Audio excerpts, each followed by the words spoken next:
Hello students. तो आज हम लोग डिस्कस करते हैं गेट एग्ज़ाम के बारे में। गेट एग्ज़ाम बहुत ही ज़्यादा इम्पॉर्टेंट हो जाता है उन स्टूडेंट्स के लिए जो कि टेक्निकली अच्छे होते हैं, बीटेक स्टूडेंट्स के लिए। तो इसकी मिनिमम एलिजिबिलिटी है इस एग्ज़ाम के लिए, बीटेक क्वालिफाइड होना चाहिए।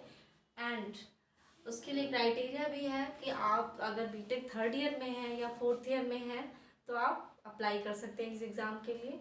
उसके बाद हम लोग आते हैं कि कैसे ये एग्ज़ाम कौन कराता है। तो जनरली इनके पेपर्स आईआईटी सेट करते हैं।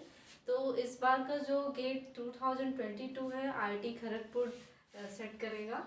अभी पैटर्न आते हैं। पैटर्न में क्या होता है कि इसमें 3 सब्जेक्ट्स एक तरीके से कह सकते हैं मेजर सब्जेक्ट्स। तो फर्स्ट मेजर सब्जेक्ट आपका आता है जनरल एप्टीट्यूड, फिर आता है maths, engineering maths, it is engineering maths. Then आता है आपका कोर टेक्निकल पार्ट। तो कैसे मार्किंग डिवीजन होता है, 100 मार्क्स का ये पेपर होता है जिसमें 65 क्वेश्चंस पूछे जाते हैं। तो जनरल एप्टीट्यूड में टोटल 10 क्वेश्चंस होते हैं, in which 5 questions of 1 marks and other 5 questions are of 2 marks. Then come to the engineering maths part. Engineering maths generally 30 marks का आता है, जो कि 1 मार्क 2 मार्क दोनों मिला करके हो सकता है। देन आते हैं कोर टेक्निकल, जिसमें आप बीटेक में जो भी सब्जेक्ट्स टेक्निकल इलेक्ट्रिकल इंजीनियरिंग से रिलेटेड पढ़ते हैं वो सारे सब्जेक्ट्स पूछे जाते हैं। तो यहाँ पे ये आता है आपका 72 मार्क्स का। तो इंजीनियरिंग के डिफरेंट ब्रांचेस होते हैं। यहाँ पे मैं सिर्फ इलेक्ट्रिकल और इलेक्ट्रॉनिक्स इंजीनियरिंग की बात कर रही हूँ, जिसको पेपर कोड जो गेट एग्जाम में दिया गया है सिर्फ डबल ई दिया जाता है, that is electrical engineering. Because electrical engineering, electrical electronics engineering, इन सब का मेजर सिलेबस आर सेम। तो यहाँ पे अगर इंजीनियरिंग के स्टूडेंट्स हैं तो उनका बाकी सारा पार्ट सेम रहेगा, सिर्फ कोर टेक्निकल पार्ट जो उनका ब्रांच होगा रिलेटेड टू दैट सब्जेक्ट्स होंगे।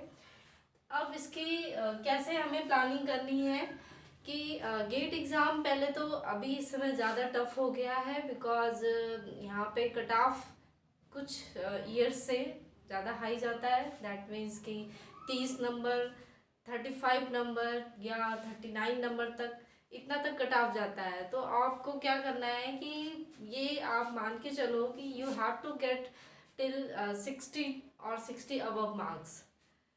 तो आपको अगर जस्ट एमटेक में कहीं एडमिशन लेना है नॉर्मल प्राइवेट कॉलेजेस में, you can get of just qualify that exam and you can take admission in that private colleges. But if you are thinking about to take admission in IIT or NITs, so you have to obtain good marks here, 45 or 50 till 50, or for IITs you have to get 60 marks or above. So this was about MTech admission. इसके अलावा अगर आपको PSUs qualify करना है, PSUs में job करनी है, तो उसके लिए आपको वहाँ पे एज की बाउंडेशन होती है। जनरली इस एग्ज़ाम के लिए कोई ऐसी एज का बाउंडेशन नहीं है। यहाँ पे आप आफ्टर बीटेक किसी भी एज तक दे सकते हैं। बट आपको अगर PSUs में जॉब करनी है तो डिफरेंट PSUs के लिए अलग अलग एज क्राइटेरिया होता है। तो according to my experience, if you are thinking to get a job in PSU, तो आपको अभी से ही करनी चाहिए तैयारी। एंड टिल 25 और 26 ईयर्स जो आपकी एज हो जाती है, till that you should qualify that exam, qualify और गेट 60 और 60 above marks, because there are age limitation in PSU exams. So ये सारी चीज़ें हैं। और अगर आप यहाँ देखो कि मेजर पार्ट, सबसे इजी पार्ट कहा जाए तो जनरल एप्टीट्यूड और इंजीनियरिंग मैथ्स, यहाँ से आपके क्या हो जाते हैं, जनरल एप्टीट्यूड आपका it will be 15 marks, 15 marks and engineering maths 13 marks. That means 28 marks आपके फिक्स हो जाते हैं अगर आप ये दो जो इजी सेक्शन है पहले उसको कवर करते हैं। तो आपके 28 मार्क्स तो फिक्स है। उसके बाद आता है टेक्निकल। टेक्निकल में से अगर आप 25 और 30 to 40 मार्क्स लाते हैं. If you are getting 30 marks from technical, you can obtain 58 marks which will be sufficient to get admissions in IITs also. But to take a job in PSU, you should get here 40 marks. About 68 marks, it is applicable in PSUs. So if you are of general category, so you have to get this mark, then you can only get the PSU job. So आपको यहाँ पे ध्यान पहले ये देना है कि engineering maths और ये सेक्शन को छोड़ना नहीं है, इसको प्रॉपरली प्रिपेयर करना है. फिर आपको कोर टेक्निकल तो करना ही करना है. अब आते हैं कि टेक्निकल सब्जेक्ट्स में क्या क्या है और उनके लिए किन बुक्स को फॉलो करो. तो पहली बात तो जो ये गेट एग्ज़ाम होता है, this is not about a particular book. यहाँ पे आपको आपका जो कंसेप्चुअल लैंग्वेज है या एक ही कॉन्सेप्ट को डिफरेंट बुक्स में अलग अलग तरीके से रिप्रेजेंट किया जाता है. तो अगर आप एक सब्जेक्ट को 4 बुक से पढ़ते हैं, दैट डजेंट मैटर. आप एक ही बुक से उस कॉन्सेप्ट को अच्छे से पढ़िए और आई थिंक 2-3 बार पढ़िए, बिकॉज वो कॉन्सेप्ट आपको लर्न हो जाए. Then only you can trick the questions. और उसके अलावा आपको क्वेश्चंस की प्रैक्टिस इतनी अच्छी होनी चाहिए कि आप easily in that minimum time में कर सको. तो बेसिकली ये जो एग्ज़ाम होता है, it is about 3 hours only. 3 hours में आपको 65 क्वेश्चंस करने होते हैं. अब सब्जेक्ट्स के बारे में आते हैं. तो कोर टेक्निकल सब्जेक्ट्स ये हैं आपके. पावर इलेक्ट्रॉनिक्स है, जिसके लिए आपको PS Bhimra book will be sufficient, but उसको अच्छे से कंसेप्चुअली पढ़ना ज़रूरी है. और मेन थिंग आती है रिमेंबर करना. कई बार हम लोग क्या करते हैं कि बीटेक में तो थियरी पढ़ते हैं और उसको इतना अप्लाई भी नहीं करते हैं, ना ही उतना कॉन्सेप्चुअली सीखते हैं हम.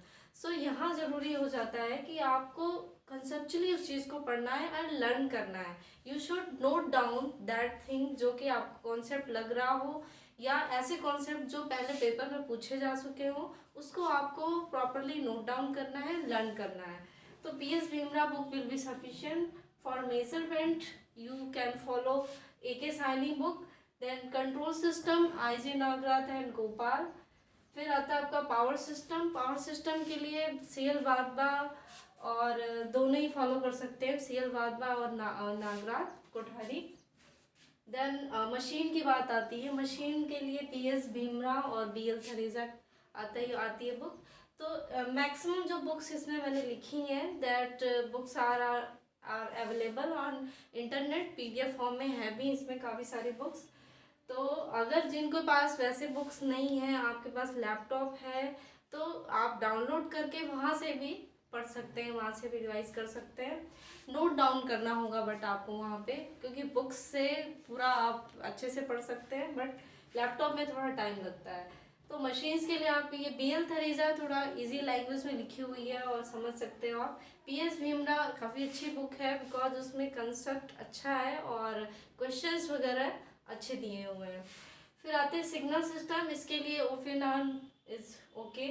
देन EMFT बुक के लिए आपको फॉलो करना CD को. EMFT का ज़्यादा क्वेश्चंस नहीं आते हैं, कुछ फॉर्मूला बेस्ड क्वेश्चंस आते हैं. तो मैक्सवेल लॉ वगैरह के आते हैं, जिसको मैं I will cover all this topics, try to cover in the 6 to 7 months, जब तक आपका एग्ज़ाम होने वाला है तब तक. देन आता है आपका इलेक्ट्रिक सर्किट. इलेक्ट्रिक सर्किट के लिए ये काफ़ी अच्छी बुक है, अलेक्जेंडर सिटी को. देन आपका अभिजीत चक्रवर्ती, ये भी अच्छी बुक है, जो कि बीटेक्स में इंडिया में जनरली इसी बुक्स को फॉलो किया जाता है.